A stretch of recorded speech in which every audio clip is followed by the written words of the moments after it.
Buongiorno. Good morning. Bonjour. Guten Tag. And let's stop with that. Are you awake? Are you still plenty of energy?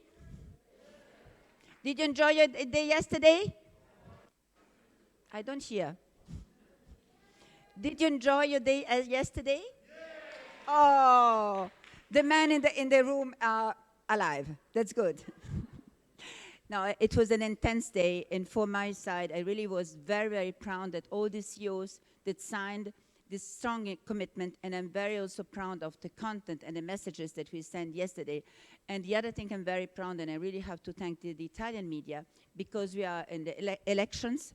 We are, as you know, with some small issues concerning the anti-vax, and we had an incredible cover. We were in top number in each different media, including radio, television, and all that. Then that means that what we're doing, it's really making an impact, not only for what we would do in long term, but even now. Then I really thank you all for being here. And today we will have another amazing day, very dense, very, very dense, with amazing people coming again from around the world, but especially people who really are committed to do, the champions who will lead by example. And I don't take the floor more because it's good that you listen to them. And I give the floor to Nick. Nick, the floor is yours. I know that you will involve people and let them come to dance with you. Good. Yes, indeed. Good morning, everybody. Fabio, come and join us. I wanted very much get energy from you as well. Please come and join us. Because even in a hall like this, we can get a dialogue going, and I think we began to get it yesterday afternoon. So please, do come up with ideas, and we're going to be talking to the panelists for about 20 minutes, including our guests from the UAE. But I'd like you to feel that you are part of this discussion because of the kind of things we heard yesterday from this platform. Rather than us just transmitting to you, let's hear between now and just before 10 o'clock the kind of ideas which maybe you were pent up yesterday and you would like to put on the agenda as well. I'm probably going to come down here, but we are talking about the best practices for a favourable workplace based on a plurality of perspectives. We're talking about designing the jobs of the future.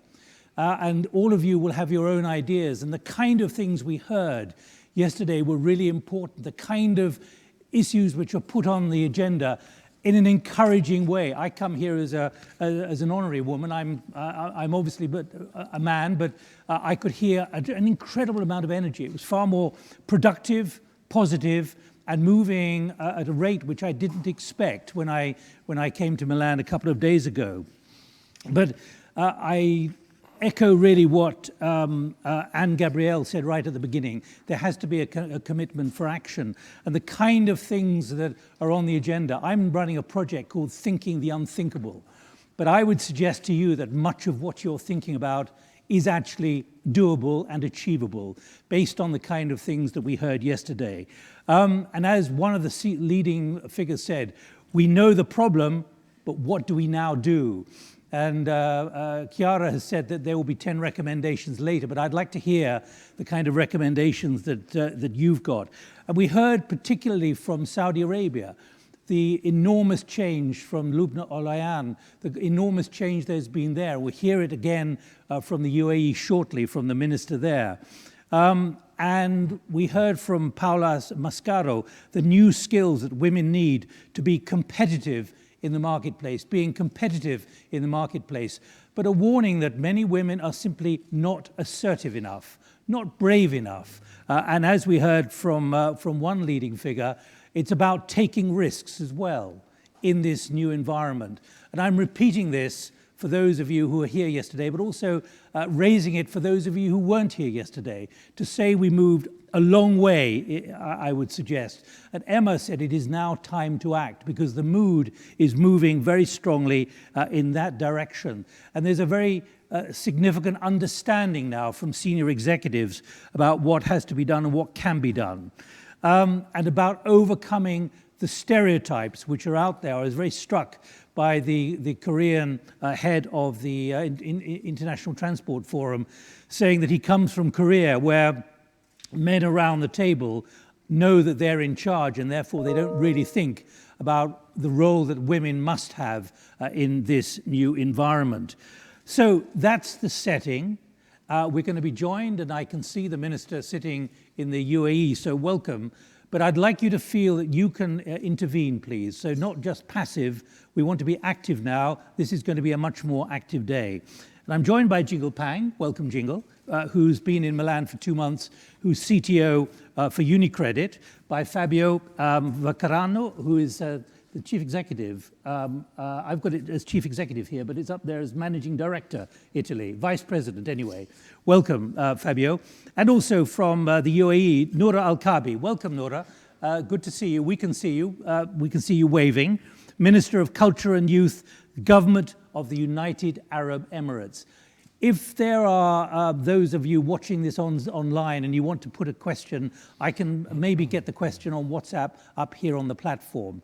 But bottle up what you are thinking about, and I'll come to you shortly. But first of all, let me go to UAE, if I may, to Minister Noura Al-Kabi. I've got data in front of me, Noura, which makes it very clear the kind of changes that you have instituted in the UAE and the kind of impact that it's had in the Emirates.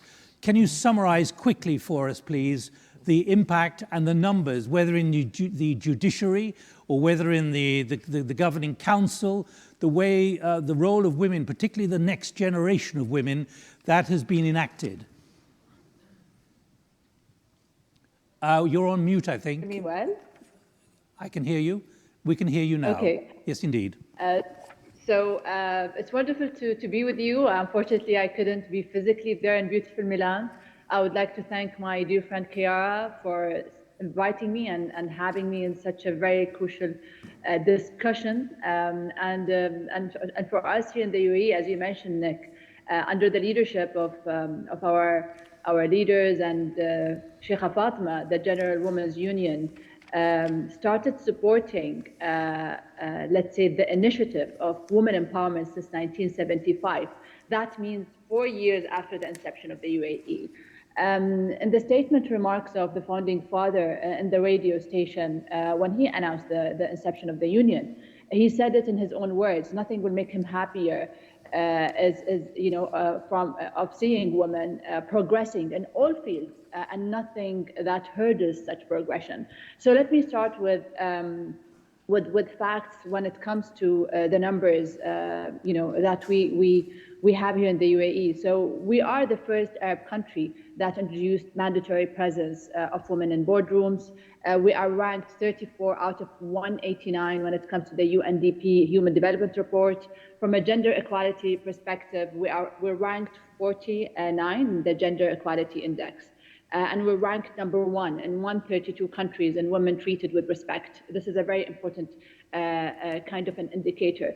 And I'll just shift to the story of us in the UAE as a Noura growing up in the UAE.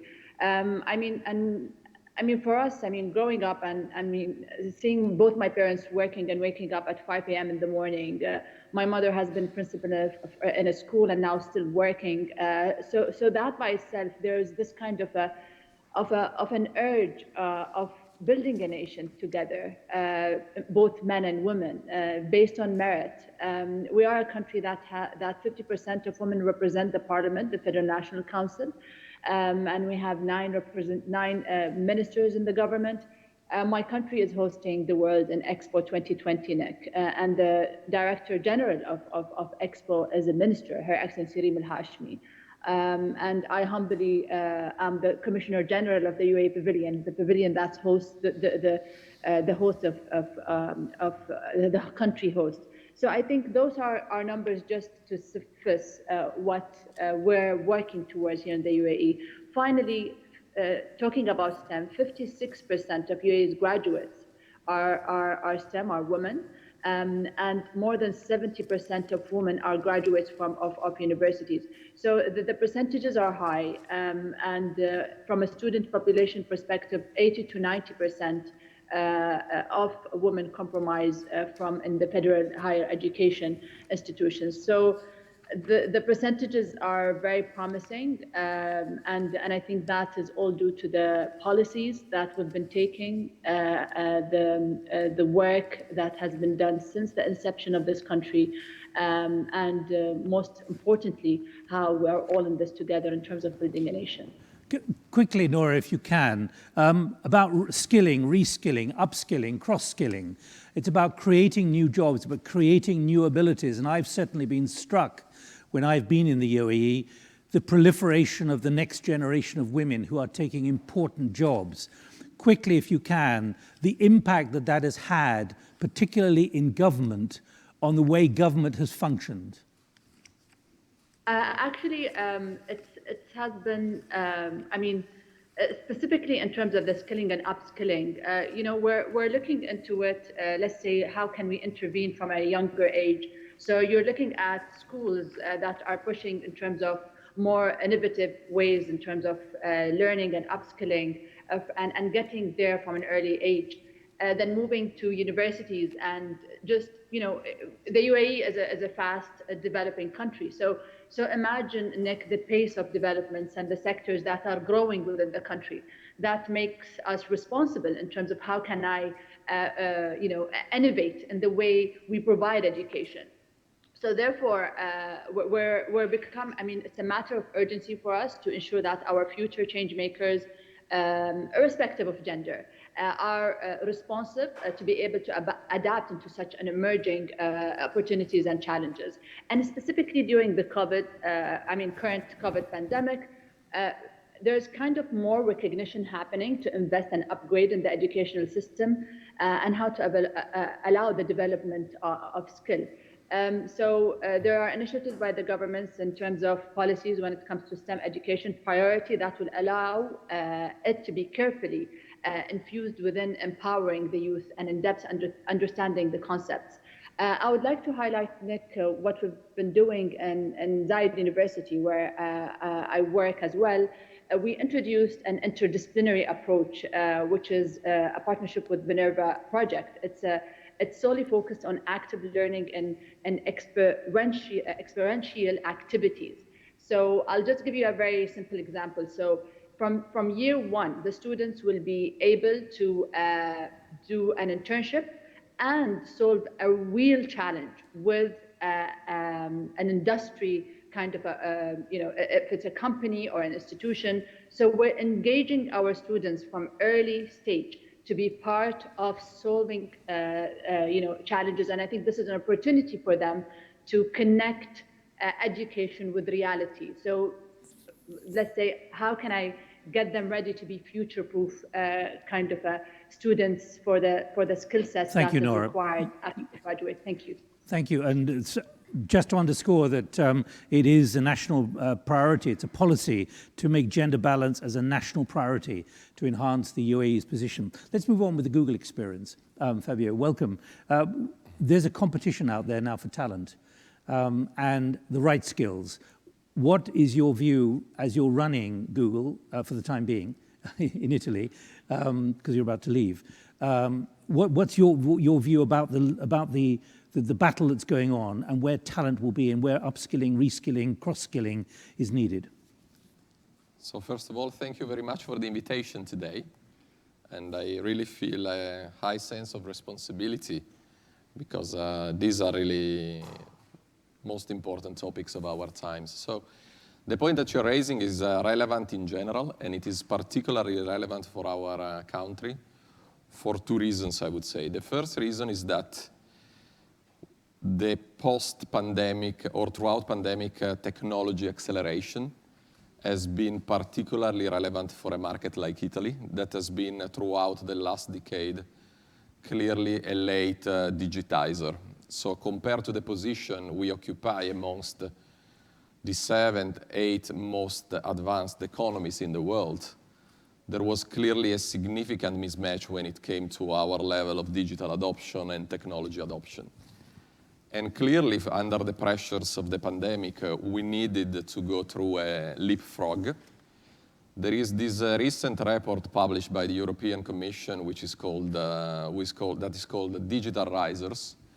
And now Italy, when it comes to digital and tech adoption, is the second fastest riser amongst the most developed nations in the world. And that really comes from the fact that we were in an enormous kind of delay. Clearly, we were not up to the role that technology is playing for the countries we are considering as peers. And so that is one fact. So it's particularly urgent here.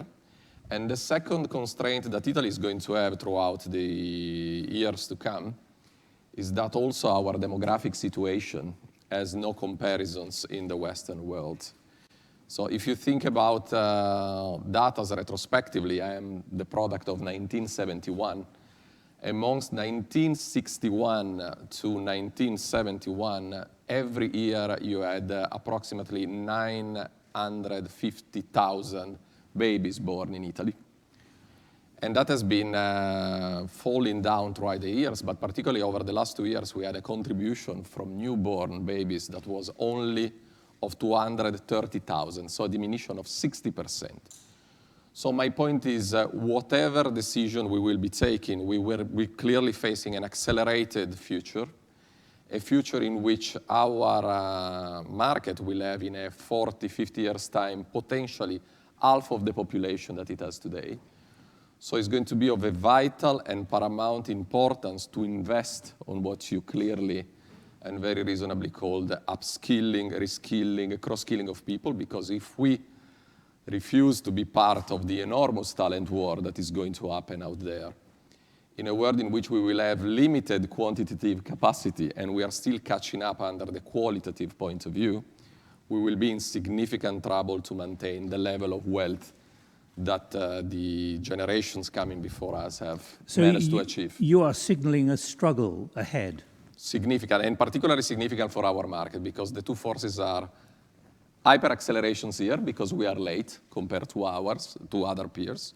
And the other thing, we will have quite unprecedented, looking forward, demographic pressures that other markets in the Western world are going to have, but not to the extent that we are going to face specifically in Italy. So I think that here is going to be even more harsh than elsewhere. One thing that came over yesterday from the 40 or so speakers is an absolute determination now on gender equality. And it was actually very deeply encouraging. I sat listening to it thinking, this is moving very quickly. What is the attitude within Google about this? Because obviously a couple of years ago, you did have a pushback from some of your staff about this issue of gender inequality in their perception. So I think without hiding from the things we had to improve, because I think that with the social impact that we have and also the level of responsibility that is placed on our shoulders, we have to stick constantly to the highest standards. So I think it's also great to have this level of employers that are continuously challenging us to be at our best. Having said that, if I look retrospectively at my career personally, as you claimed, after a wonderful decade in Google, I'm about to take new challenges. So I'm in the mood of balance sheet and profit and losses, and you will apologize for this slightly subjective touch. I've been running quite relevant Italian companies prior to joining Google, and I have to say very honestly, with all the intellectual honesty I'm capable of, that I've never worked in such an open, vibrantly diverse, inclusive, and so women-steamed and driven kind of environment before in my life. So I've served, as you say, as a chief exec or managing director of Google Italy. I've been serving actively for more than 7 years as a member of Google Europe, Middle East, and Africa Management Board. Recently, I had the honor of being promoted vice president for the company. I have to say that it's true. Life is moving so fast in the outside world, and we have to face unprecedented challenges. Consider the speed of digitalization. We now have 5 billion people connected to the World Wide Web in the world. Nearly any kind of value chain and any kind of industry, any kind of profession is about to change if it hasn't done already. And therefore, we have to keep a dynamic eye to all the things we need to improve. And you're certainly feeling the pressure, are you, Fabio? We are certainly feeling the pressure, but I mean, if I can also close my mandate with a couple of elements of personal satisfaction. And it's all due to the wonderful women exec that we have on board that really made that possible. We have been awarded, I don't quite remember if 2 or 3 times over the last, actually 2 times over the last 3 years, with the D Prize and the Diversity Award for the Italian market. And that was a huge privilege because I have no responsibility for that. The only responsibility that I've had is that really allow all the enormous, diversified, qualified, and particularly woman-powered talent that we have on board to thrive and express themselves at their best. And that really made some actions and deeds and projects we worked upon in Italy apparently a comparative benchmark and a milestone. So that's not really a landing point, but I think it's a good heritage to maintain, being worried and challenged about dynamically, as you say, for all of my successors to come. Right, Jingle, what's the experience in UniCredit? You've been here, you're normally based in China, but what's your experience? What do you come to the table with at UniCredit about how to reskill, upskill, but also embed the gender balance? Thank you, Nick. Yes, I'm very honored, to be here, and I'm just here for 2 months. I just joined UniCredit and landed in Milan for 2 months.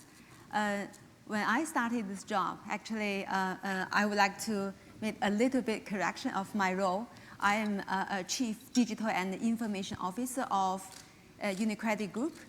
Why I want to reinforce that point, technology and digital, from my view, a little bit different is digital needs to drive all the business area, including people, including culture, including how we are governing the entire bank. So that's about the mindset and culture change.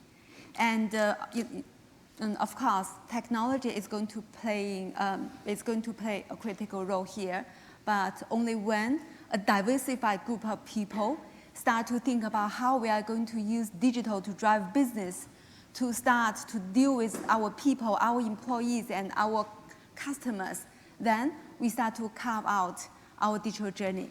So actually, 3 main points in my mind. Number 1, what kind of a digital strategy UniCredit should have? So we are still discussing that. However, basically, we are thinking the bank actually needs to change from a traditional bank, from incumbent, to a digital bank. What does it mean? So we want to, coming from using digital to living digital. So what does living digital mean? I'm sure a lot of people here, you may, okay, when you think of the bank is truly distant, serious, complicated. You need to deal with a lot of legal documents, a lot of different process so that you and your money and the bank also can control the financial risk. However, in this time, actually, a lot of people, by using the digital technology, they could deserve better simplified process and more user-friendly process from the bank. So the bank should no longer be very distant from the people's life. They should be part of people's life. But this is incontestable. You've got to do that to survive. Yeah, not really. This is how we serve our customer, how we are talking with our customer. And don't forget, even just in European market, there are 700 million online users now. And out of 7 million online users, there are 1,060,000,000 e-commerce customers. They are doing online shopping, online surfing every day. So we can think, okay, if we would like to encourage people in whatever areas to have a conversation, to deal with each other, to meet their life needs, how are we going to do? So in my view, digitalization can do in a lot better way to achieve that. Right, I want to suggest, if anyone wants to ask questions, please put your hand up and let's get a microphone to you now because we've got time and I want to come to you. I want you to set the agenda as well as me asking questions. But let me pick up, and I've already got one question which has come in on the streaming. But the question I put to Fabio about struggle, a struggle for talent, a struggle for skills, is that the way you see it? Yeah, absolutely. So this is okay, this comes to my second point. So I used to say I'm thinking of three key things. Number one is what kind of digital strategy, and the second one, what kind of capability do we need to make this strategy successful? And what's your answer? So, okay, number one, I think when I am talking about the capability, I'm not specifically referring the hard skill set. I'm referring about mindset. At this stage, a lot of uncertainties in this world. So every day we can see a lot of companies are driving new products and new model of business, and you keep seeing difference. You keep seeing uncertainties. So only when you have a right mindset, you embrace the uncertainties and the changes. You want to keep learning, and you want to stay curious, and you want to be fresh day in, day out. I think only when you have this kind of soft capability, I think you are creating for yourself infinite opportunities to grasp every opportunity in your career life. And I want to share my personal experience. Please do. So actually, I'm not a technologist. I'm not. I used to be working in banking operation for more than 10 years. But why now I start to have my technology career experience? Actually, as an operation people, I used to work, a lot of paperwork, very routine, repeated process. And, I was tired about that. However, is that just complain and tired, that's enough?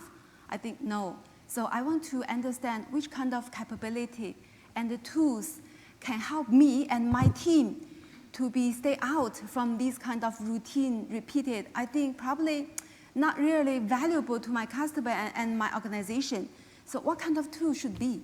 Then we start to learn, okay, we start to talk with a lot of people, and someday I realized, okay, some kind of technology can help us, to coming out more automated process, more, electronic process.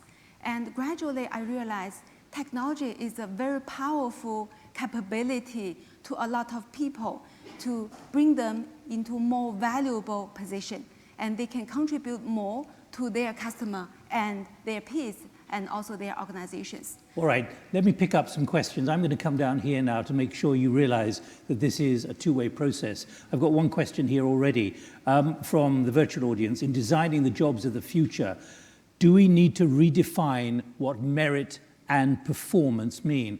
Nora, and all three of you, merit and performance, do we redefine that with the new skilling of jobs and reskilling and cross-skilling? Nora. Yeah, absolutely. I think we classically, once we graduate, we tend to look at job descriptions, or let's say the CV and what the CV carries and the past experience. I think right now we're living in an age where it's more than that. I think it's merit plays a very strong role, but I believe performance is, personally, I think performance is much important. The reason I'm saying this is because the topic that we're discussing in terms of skilling and reskilling, and in terms of how your performance as well can change with regards to the pace of the job, but how are you investing, or how the institution or the company reinvesting within its human capital. And I believe we are in a place where sometimes we have, with the rapid pace, we have graduates of a certain let's say major, but they end up in a total different field. And I think that relies on their performance more than anything else. Fabio. I think it's a very significant question. Yeah, I do think that we will have to change the way in which we measure success and all the KPIs that we need to run our organizations. Can you redefine that now already? Yeah, I think so, because there is a set of, emerging changes in a world in which you have at least 5 billion people connected to the World Wide Web, and you have around at least 75 billion connected devices. I think the entire world of knowledge, science, data, decision-making will have to be changed. So I think we are still trying to tame the complexity of the present, not to say the future, with a set of categories that are taken from the last century. So we're still thinking into terms of very hierarchic, all, let me say, internalized vertical companies, while I think our aim as leaders would be to provide open, talent-powered platforms to interact with the rest of the ecosystem. Which means I have to put you as a member of the C-suite. Yeah, How much not do necessarily, you, not how necessarily. much do you at the top and generically have to reconsider and be prepared to accept that the way it is not the way it should be, literally in a few months? I am so convinced of what you say to the extent that I'm not considering myself at the top of anything. So if I look retrospectively at my decade of work in Google, and it's not a prepackaged sentence, sincerely, I had to influence, inspire when I was capable, and really allow people to have all of their talents to take place and show up, rather than interpret my role as I was doing in my previous life. And at the very beginning, you think that is just a sort of cultural change. All the contrary, I think for the world to come is a clear success factor, because it's evident that, for example, activities that are including seriously diversity promotion are 35% with a higher return on investment. So on one side, it is clear that it is an enormous ethical, moral, social challenge with the highest standards we were discussing before that we have to stick against. But also when we talk about pure productivity and accelerated economic growth creation pace, it's clearly something that we have to reconsider also when we apply pure economic and financial categories. Thank you. We're getting a lot of questions. So Jingle, your answer to this on performance. Yeah, I think, yes, of course, as a commercial organization, and I'm sure a lot of KPIs have been set. But before KPI, I want to talk about OKR. I'm not quite sure if you are aware of OKR. It's a kind of, I'm sure Fabio should know that. It is quite popular in technology firms. So before you set up very specific, quantified indicator to assess staff performance, you need to ask what, from your heartfeltly, what you really want to achieve, right? So this product is for the human being, and this product is to improve the organization's efficiency. But in my heart, what I really want to achieve, that could be the objective key indicator. Then, okay, you can look at that long-term objective, and you come back to set up year on year or even quarter on quarter what kind of very little progress you want to achieve. I think when we talk about this, we need to turn, okay, if there's really something in your life you want to achieve and you want to endeavor to get it done, then you come back to how you're going to measure. So we've got to redefine merit and performance.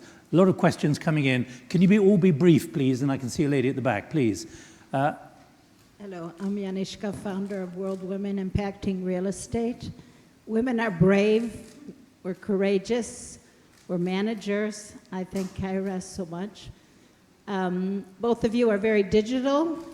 As everyone knows, the artificial intelligence is causing great problems for women getting positions. This is Kyra, thank you so much, because it's a call to action. And in America, everybody knows how many women are pulling away from their jobs because it was so hard to handle the COVID in the corporate world. This is really a forceful thing. What are we going to do really to make the artificial intelligence promote women in leadership? Thank you. And there's another question here which is similar. What are you seeing as key factors of retention for key employees and new hires? Are they going to be different in future? Nora, do you want to come in? And I'll come to another question here in a moment. Or Fabio or Jingle, do you want to come in on this particular issue? Yeah, I can. Jingle. Love to. Stay there. It says stay there. It's fine. You've got a microphone. Here? Just stay where you're sitting. Yeah. Okay. Yeah. Talking about the, I think I want to pick up the retention. As a people manager, we have done a lot of work trying to retain the talents in our organization. Of course, every good performer values to the organization. But how? I realized, number one, I think probably not really about the women, but about the generations. So if we separate the generation as X, Y, Z, you need to understand what the real motivation to them for the job. And you may find actually it is very interesting in Generation Z. Actually, their job, actually they look for a job not just for living. They're for bigger objective for their life. They want to find out some meaningful things for their lives instead of just getting money to live here. So I can see, while we are driving a lot of different topics in this world, the people actually, they are seeing the progress. So even young generation even Y and Z, they have a different objective to their jobs. So only when you understand their interest, then you start to have a right lever to retain them. Let me pick up with Fabio. What's your view? Yeah, I think it's a great question and actually a pretty complex one, so I'll try to be brief. You are absolutely right. As I said before, we are entering an age of acceleration, and certainly artificial intelligence is going to be one of the key drivers for this change. So I think the battle that we have in front of us is exactly how to help, especially underrepresented groups, to cope with the amount of change that is going to come. And it's also a big question for a country like ours, because as I said before, we also happen to be quite late digitizers, even in the peer group of European countries that are not, by the way, world leading. So to the extent we will be capable of investing in STEM capabilities, learning skills, really literally equipping our population, and particularly the underrepresented groups, with all the skills that will be needed to thrive and have success in the new world, we will be far better off. If we continue to invest or ignore on, let me say, traditional kind of professions, I mean, we will be potentially misplaced as long as the innovation curves accelerate. I think that Italy, with a bright past of really a lot of inventors, capability of put creativity together with science, has a lot to play in the new world to come. But definitely you're absolutely right. If we don't want to be disruption to show its ugliest face, we really need to double down in our capability of transferring know-how, knowledge, digital skills, and that's why we are investing so much, especially in Italy as Google. When it comes, for example, to help women and girls to tackle into STEM careers, because in Italy we have 1% of STEM degrees against an average of 3% in Europe, and that comparative data becomes even more dramatic when you look at the percentage of males against females. So spot on question, plenty to do. I think knowledge, digital, technology, learning skills investments is the response. There are a lot of questions here which are centered on the issue of retention. Retention, please. Speak. So this is Noura Mardouki from United Arab Emirates. It's not really a question, it's just I want to echo something that Her Excellency Noura Al-Kaabi has said. So she mentioned about the different initiatives that the country has done to empower women and to give them the chances and to uplift them a lot. So what I wanted to add to that is like, because of, let's say, what has been done, so the UAE today has like exceptional role models, starting with Her Excellency Noura Al-Kaabi herself. So I just wanted to thank her for that. And do you feel you have much more empowerment? Definitely. Good. That's the answer is definite. Yeah. Okay, thank you. I hope you heard that, Minister. And you're smiling as well. Let me get another question, please, further back. Anyone else want to come in with a microphone? Another one there, please. Hello, I'm Madeleine Chenette. I'm the Ambassador of Canada at the OECD. So thank you for this great conversation and great panelists. So I'd like to hear from you from the evolution of the education center system, because clearly you're talking about upskilling, reskilling, and all that, cross-skilling, and embedding the human aspect as well as the digital aspect. That being said, like the universities and the education system have been quite traditional, and I hear ministers like, yes, there is internship that brings value, but large companies have built internal training capacity, but the SMEs, the small and medium enterprise, doesn't have those capacities. So what do you see from a government perspective, the evolution of the education system, and particularly the university, where we were looking for diploma, now we want to nano competencies that we're looking for the skilling, and what large organization can do to help the ecosystem to evolve in order not to help only your organization, large organization, but also SMEs. Thank you. And that's a massive challenge with the climate emergency and sustainability. Totally. In other words, we can talk about the big corporates, but actually the SMEs, the tens of millions, are struggling in all of this. There's a nodding there. Fabio, jingle.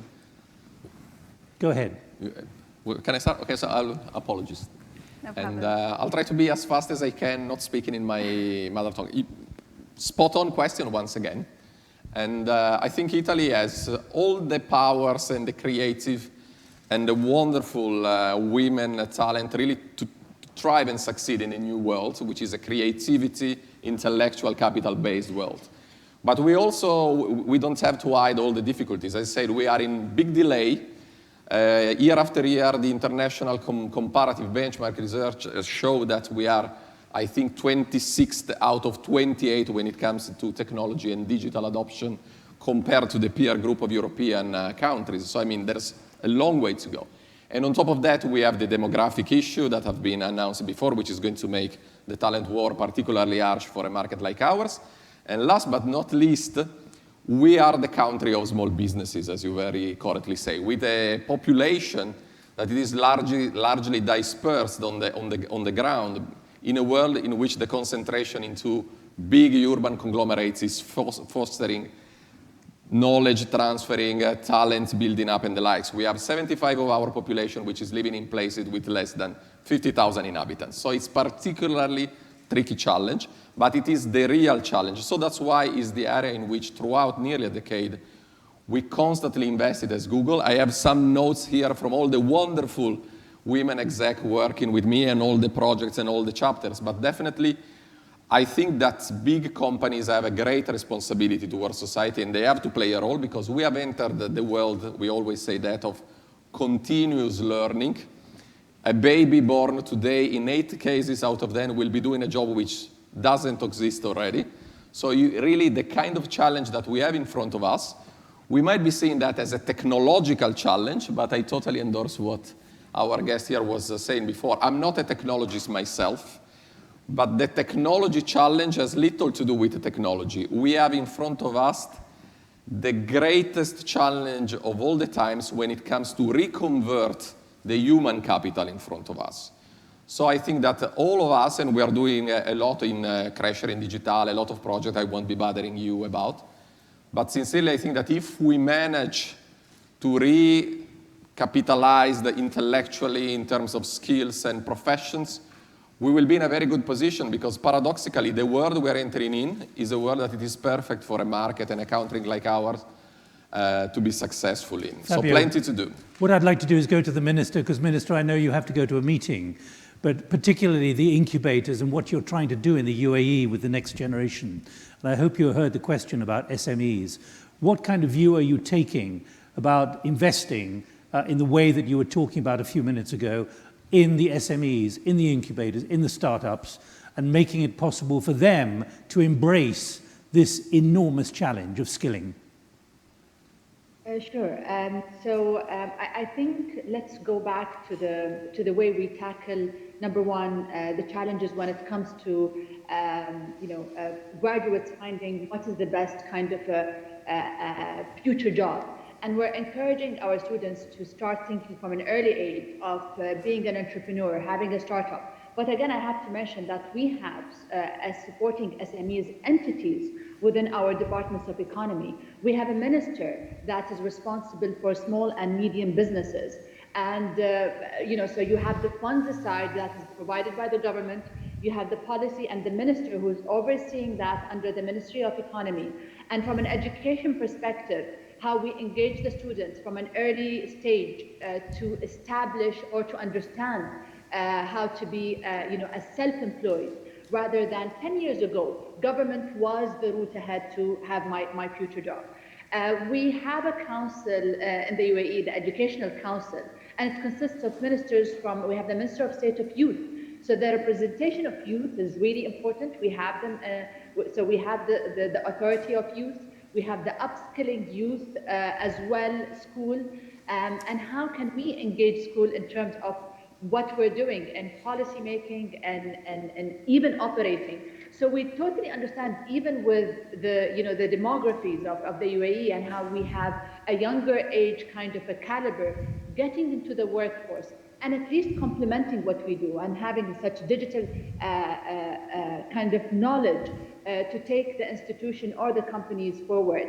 Adding to that, finally, Nick, with the education itself. So how am I engaging with companies, with universities and companies and high school at the same time? So at a university, I'm connecting with high schools and I'm connecting with companies as well to help with the engagement of students when it comes to preparing them to the future of jobs or the interdisciplinary major. And then from graduation, this is when they have already a sense or a flavor of the future of jobs. So I think it's a combination between what we do in the government, how we upskill with the universities and institutions, how we engage youth from a very early age. We have a Minister of Youth who is less than 30 years old, and finally making sure that we have our policies that supports SMEs in terms of establishing their business and incubating them and providing them with the resources that are needed. Minister, thank you. Jingle, given that many of your new clients are going to be SMEs, are SMEs, are startups, are incubators, some will fail, others will succeed. Your answer to that question, and then I'll go for one more question as well. Yeah, I think, that's our social responsibility. So actually the bank, we would like to contribute, and actually we are using our real behavior to contribute that. So while we are running through about the digital journey, actually we want to get into the ecosystem. And while getting this ecosystem, we want to support more and more startups, to create their new and incubate their new business and the business models. So I believe, this is our bank's ambition as well. Thank you. Please, your question. Good morning. My name is Sinead. I am the CEO of an accessibility consultancy called Tilting the Lens. Could I ask you, would you mind just taking your mask down? It's sounding a little baffled. Good morning. My name is Sinead. I am the CEO of an accessibility consultancy called Tilting the Lens, but I also sit on Gucci's Global Equity Board. Fabio, you were talking there just a moment ago saying, the technology itself is not the problem. I would agree. It is about who is in the room designing and shaping that technology in terms of its output. There's been a lot of conversation today and yesterday in thinking about how do we create opportunities for women, how do we ensure that there is retention, particularly post-pandemic. But the question I would like us all to think about is, what kinds of women are we talking about? As a disabled woman, looking at the last 18 months and what we've experienced, in the UK, 6 out of every 10 deaths from COVID-19 were disabled people. If we look at the unemployment rate of disabled people, the ESRI recently released a survey to say that in Europe, 50 to 70% of disabled people are unemployed. What we have found in the pandemic is that digital solutions have been a gateway to increase opportunities for disabled women. Take Google Meets, for example. Google Meets is a technology that has automatic AI live captions. If you are deaf, or if you do not speak English or Italian as your first language, my Italian is poor, it gives you an opportunity to engage with clients and with meetings. What we're also learning is that if disabled people become entrepreneurs, they are 40% more likely to then hire disabled people. So whilst we are seeing that the digitalization that we are rushing towards is challenging for some women in terms of being able to retain their roles, it is also providing opportunities for other women who've been marginalized from the workforce since time immemorial. And I guess my question is, how are we thinking about, for you two on the panel, in terms of designing jobs of the future, how are we thinking about the intersectionality of women, thinking about those women who are multiply marginalized, where they can find employment in a new world? Thank you very much.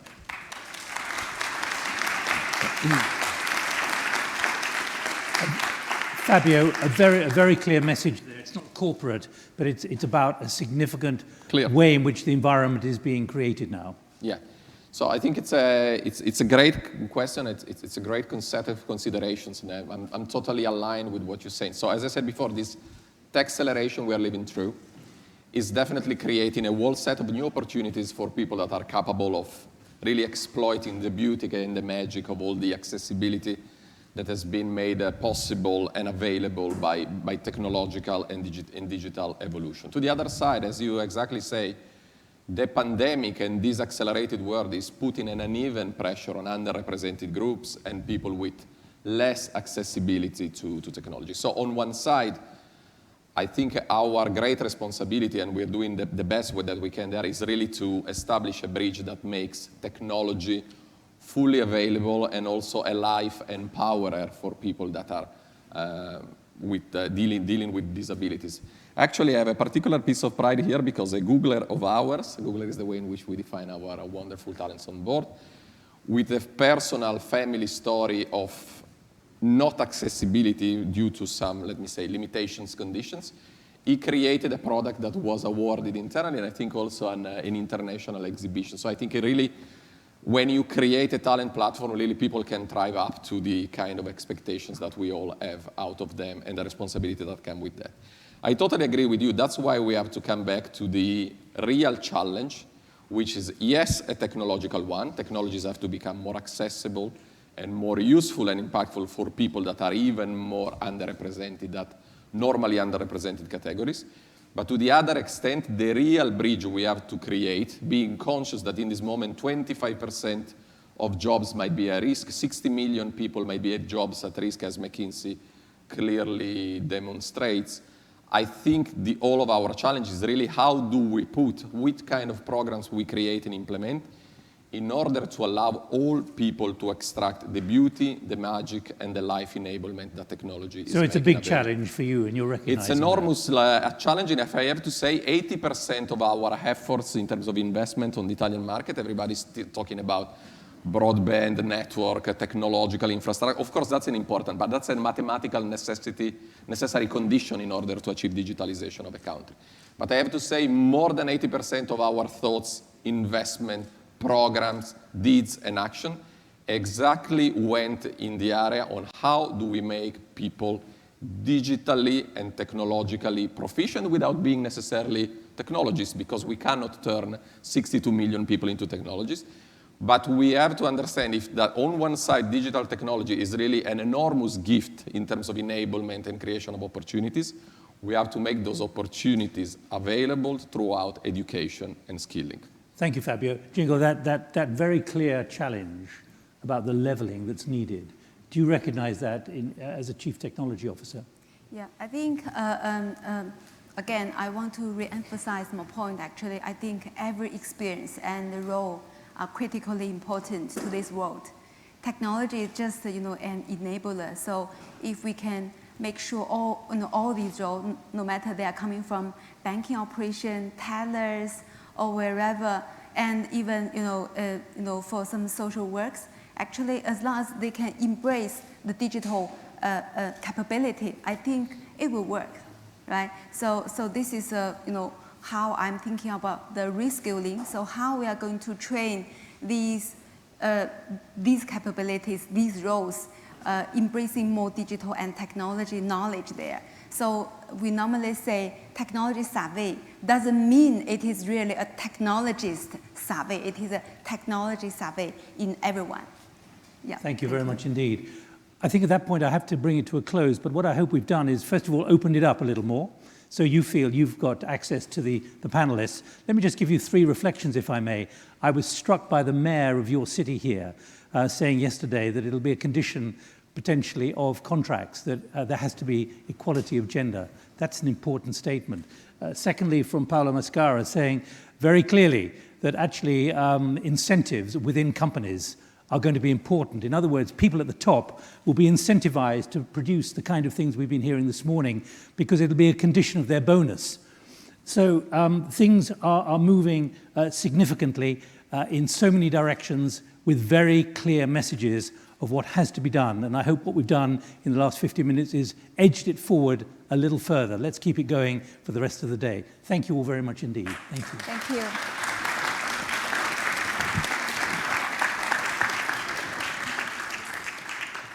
Thank you.